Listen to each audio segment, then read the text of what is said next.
Hi everybody, I'm Nancy Burgess, Nancy Burgess Strategic Marketing, and today we're talking about not being seen as spam. So we've been focusing this is the third episode, we're focusing on email marketing, an extremely effective marketing tactic with an ROI of 4,200%. Super high ROI and an average open rate of 20.3%. And if you're not getting those 20.3% open rates, yours are lower, then I would suggest reading our best practices. And one more best practice that I want to mention before we get into the spam is minding your metrics. Make sure you're tracking all this and that you know what your metrics are. You know what your open rates are. You know what your click-through rates are, and you know what a good rate is for your industry. I have some of that information on a blog that I recently posted, so you can check that out on my website. The name of the blog is 11, I'm just scrolling here, sorry, 11 email marketing tips for small businesses, startups, and entrepreneurs. So check that out too. That's a good compliment if you kind of missed something on the video and you want to scroll back to something. Okay, so today we're going to talk about spam. And one of the ways that you can prevent being spammy. Now, first of all, I should talk about why you don't want to be spammy. Why don't you want to be seen as spammy? Like, if they don't open it, they don't open it. If they don't like it, they don't like it. No, because what's going to happen is you're going to get dinged and they're going to say, you know, when somebody from this company sends an email to people, it's spam. So we're going to start putting all your spam in there, even the ones that you legitimately collected emails from who actually want to see your stuff. Your stuff will start going into their spam folder, and you definitely don't want that. So here's some ways to avoid that. I've got a good 6-7 tips for you.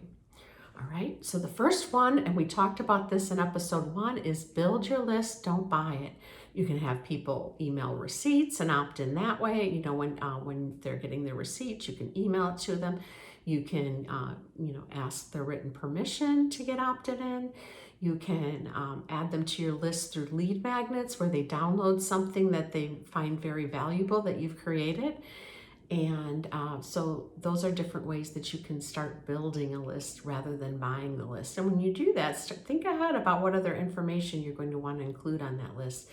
But a lot of purchase lists have high bounce rates. And if you get high bounce rates, then you're going to start going into spam folders. So you want to avoid those high bounce rates.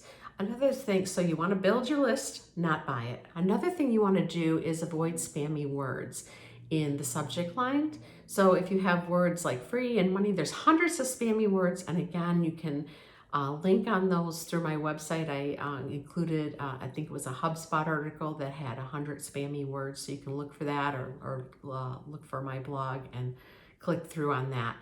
And then the other thing you want to do is keep your list up to date. Like if people leave or they don't need the item that you're sending them anymore, so that they're not going to click on it, let's say they moved out of the area and you're a local business, then remove that person from your list.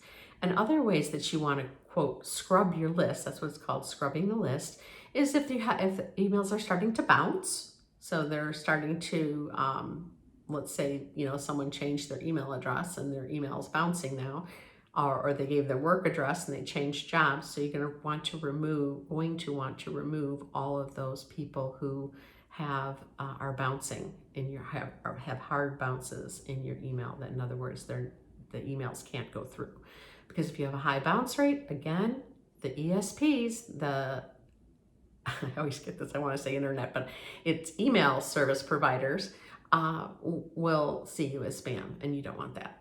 Okay. Another thing you want to do besides scrub the list, you might want to consider a double opt-in.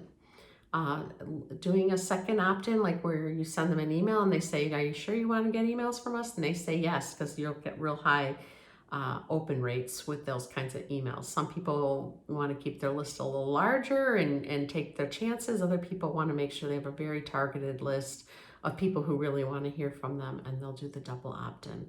So those are some of the things. Another thing that you do is all the best practices will help you get high open rates. And high open rates, if your emails are getting opened, the ESPs will see you as legitimate emails and will help you to get those delivered in the inbox instead of the spam box. Now, what are some of the other rules around that? Well, there's a few different laws. I say there ought to be a law, and there are now several.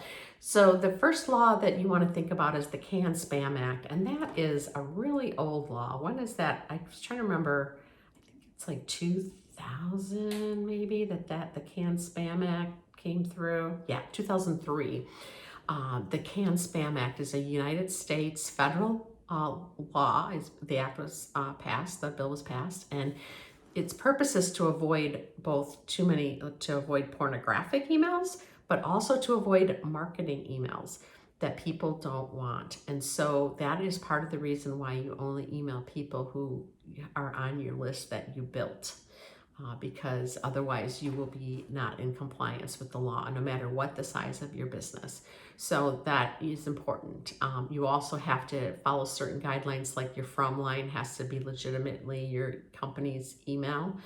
It can be an individual, or it can be an info at email at your business, but it definitely has to be from your business, and you also have to have your real business address and everything at the bottom of the email to be compliant. If you don't, then you're not in compliance with the U.S. law, and you could get dinged on that, and that could be a real problem if someone complains. So you want to make sure that you're doing that. Another thing, a good from line usually has a name of someone at the company, because people respond to other people that seem like human beings rather than no reply at.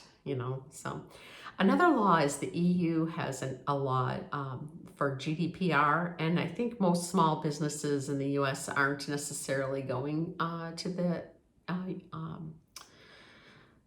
unions, your EU, and so I think that what you want to do is to check that law out if you are going there. There's some additional compliance steps you need to take if you're going overseas. And a third law that's been passed, and this was in 2020, so this is relatively recent, is a California law. It's called the California Privacy Law, the CCPC. And that law is it's not going to affect you as much as if you're a small business, or if you don't email to anyone in California, you're good. But if you're a small business, you may not be impacted by this. So these are the people who are impacted by it. If you have more than $20 million in annual gross revenue, then you need to be compliant with the California law.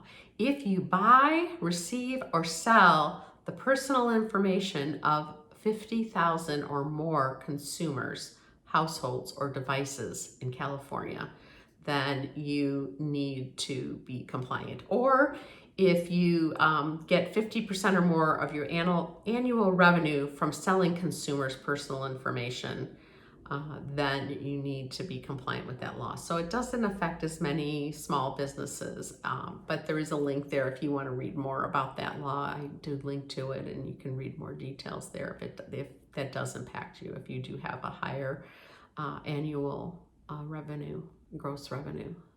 So I'm Nancy Burgess. I hope these tips are helpful. I'm Nancy Burgess Strategic Marketing, transforming today's brands for a digital world.